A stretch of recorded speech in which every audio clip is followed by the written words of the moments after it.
Salut à tous les amis, j'espère que vous allez bien, on se retrouve pour une nouvelle vidéo. Avant que cette vidéo commence, n'hésitez pas à liker, n'hésitez pas à partager, n'hésitez pas à vous abonner et à activer la petite cloche de notification. Et aussi n'hésitez pas à me rejoindre sur mes réseaux sociaux qui seront dans la description de la vidéo. Et en tout cas, soyez les bienvenus et merci à ceux qui le feront. Donc, le match entre Barcelone et le Celta Vigo vient de se terminer il y a quelques instants les amis. On va résumer ce match du début jusqu'à la fin, les amis. Que dire en première mi-temps? Euh, Le Barça, en première mi-temps, a dominé tout le match avec la possession de balle. Ils ont fait tourner, ils ont joué beaucoup devant le goal du Celta Vigo et de ça. Et malheureusement, la concrétisation et tout ça n'était pas au rendez-vous. Le Barça était pour moi, ils ont dominé ce match, mais pour moi en première mi-temps, le Barça n'était pas dans ce match. Il y a des choses qui n'allaient pas et de ça. Donc voilà. Après, je sais pas, vous dites-moi dans les commentaires ce que vous en pensez. Mais en première mi-temps, le Barça n'était pas dans ce match. Et là, on se dit, à la 19e minute, le Celta Vigo marque. Voilà.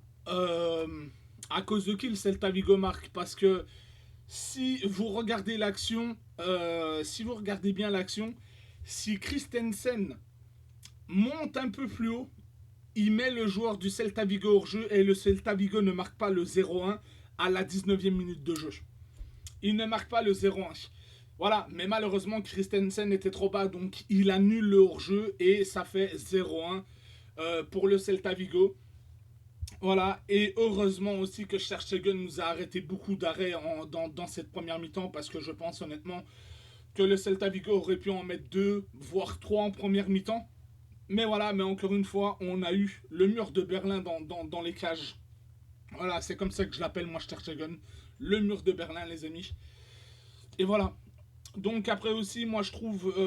moi aussi, à la 36e minute, je trouve là que Xavi, je sais pas ce qu'il a fait. Il fait descendre Frankie de Jong à la 36e minute et il fait monter Gavi.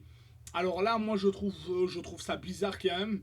Est-ce que, est-ce que Frankie de Jong est blessé parce que je sais qu'il a reçu un coup sur la cheville sur une des actions et de ça et Frankie de Jong a été trouvé Xavi et a préféré dire ouais, a préféré dire à Xavi ouais fais-moi descendre et voilà et comme ça on prend pas de risque et comme ça je me blesse pas plus ou alors Xavi n'a pas aimé ce que Frankie de Jong faisait mais honnêtement pour moi Frankie de Jong jusqu'à la 36e minute pour moi de Jong il était dans son match, il faisait un bon match.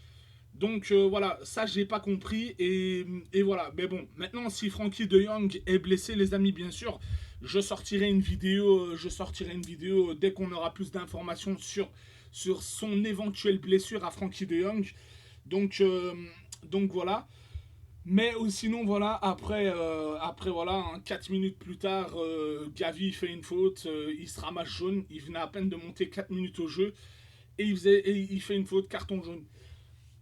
Aussi, moi je trouve que l'arbitre aussi quand même en première mi-temps il a laissé beaucoup trop jouer parce que je pense honnêtement que le Barça aurait pu obtenir un coup franc aussi parce que je sais pas c'est Lewandowski il a tenté de shotter et un joueur du Celta Vigo l'a carrément gêné et l'a carrément touché au pied et l'arbitre ne siffle pas faute.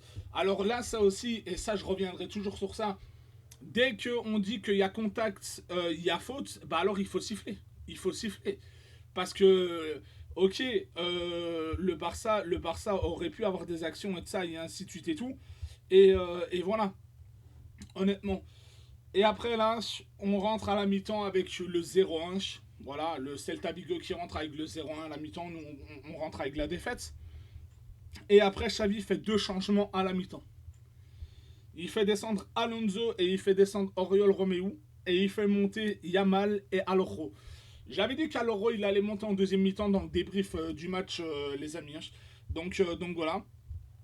Là, Xavi, franchement, il a pris des risques énormes. Il a pris des risques énormes de faire descendre des joueurs comme ça et de ça. Et après, voilà, après à la 61e minute, il fait descendre Christensen et il fait monter Baldé. Baldé qui n'a même pas joué défenseur gauche quand il est monté, hein. Je pense qu'il était dans ce milieu de terrain. Ouais, avec sa vitesse, avec ses dribbles et de ça, et ainsi de suite et tout. Voilà. Et après là, on fait monter Rafinha à la 72e minute. Voilà. Ferran Torres descend. Et après là, on se prend le 0-2 à la 76e. 76e minute, 0-2 pour le Celta Vigo. Moi, je l'ai dit dans ma story Instagram, je l'ai dit, le match est fini. Le match est fini, c'est bon, on a perdu. C'est bon, c'est fini. Alors après, là, à la 81e minute, la passe décisive de Joao Félix vers Lewandowski. Lewandowski qui relance le Barça avec ce 1-2 à la 81e minute. Et après, le Barça a décidé d'accélérer. Eh oui, le Celta Vigo était fatigué, hein. Le Celta Vigo était fatigué. Le Barça décide d'accélérer le jeu 4 minutes plus tard à la 85e minute. Passe de Joao Cancelo pour Lewandowski et le 2-2. Et puis après, à la 89e minute, la passe qui délivre tous les Barcelonais. Gavi qui fait une passe pour Joao Cancelo. Et Joao Cancelo qui met le 3-2 et qui délivre tous les Barcelonais, tout le stade et de ça. Et vous pouvez aller regarder dans ma story Instagram, les amis, j'ai mis toutes les actions du match. Donc voilà, donc n'hésitez pas à aller voir. Et voilà, les amis. Mais franchement, aujourd'hui, les amis, ça a été un match de fou aujourd'hui. Voilà, le Barça a dominé, le Barça a eu la possession de balle et tout ça. Mais voilà, mais le Barça a su sortir du piège du Celta Vigo parce que le Celta Vigo, à un certain moment, ils étaient 6 voire 7 en défense, justement pour pas encaisser et pour pas perdre ce match. Et voilà, et Rafael Benitez, du côté de Celta Vigo, est tombé dans le piège et Xavi, il a pris des risques aujourd'hui, les amis. Et franchement, Xavi, il a fait des changements payants, les amis. Des changements payants. Voilà, ça a apporté sa vitesse et de ça, et ainsi de suite et tout. Donc, franchement, moi, je suis très fier du Barça. Et voilà. Donc, dites-moi un peu dans les commentaires ce que vous avez pensé de ce match. Voilà. Ce que vous avez pensé de ce match et de ça. Moi, je lirai vos commentaires avec plaisir et je vous répondrai avec plaisir, comme à chaque fois, les amis. Et voilà. Donc, moi, je vous laisse sur cette vidéo. Si vous avez aimé cette vidéo, ben, n'hésitez pas à liker, n'hésitez pas à partager, n'hésitez pas à commenter et à vous abonner et activer la petite cloche de notification. Et aussi, n'hésitez pas à me rejoindre sur mes réseaux sociaux qui seront dans la description de la vidéo. Et aussi, si vous n'avez pas vu les matchs et ça et les buts, tout se trouve dans ma story Instagram. Donc, n'hésitez pas à y aller et n'hésitez pas à vous abonner. Et voilà. Et moi, je vous dis à mardi soir pour le débrief entre Mallorca et Barcelone, comme on joue mardi soir, les amis, à 21h30. Donc voilà, les amis.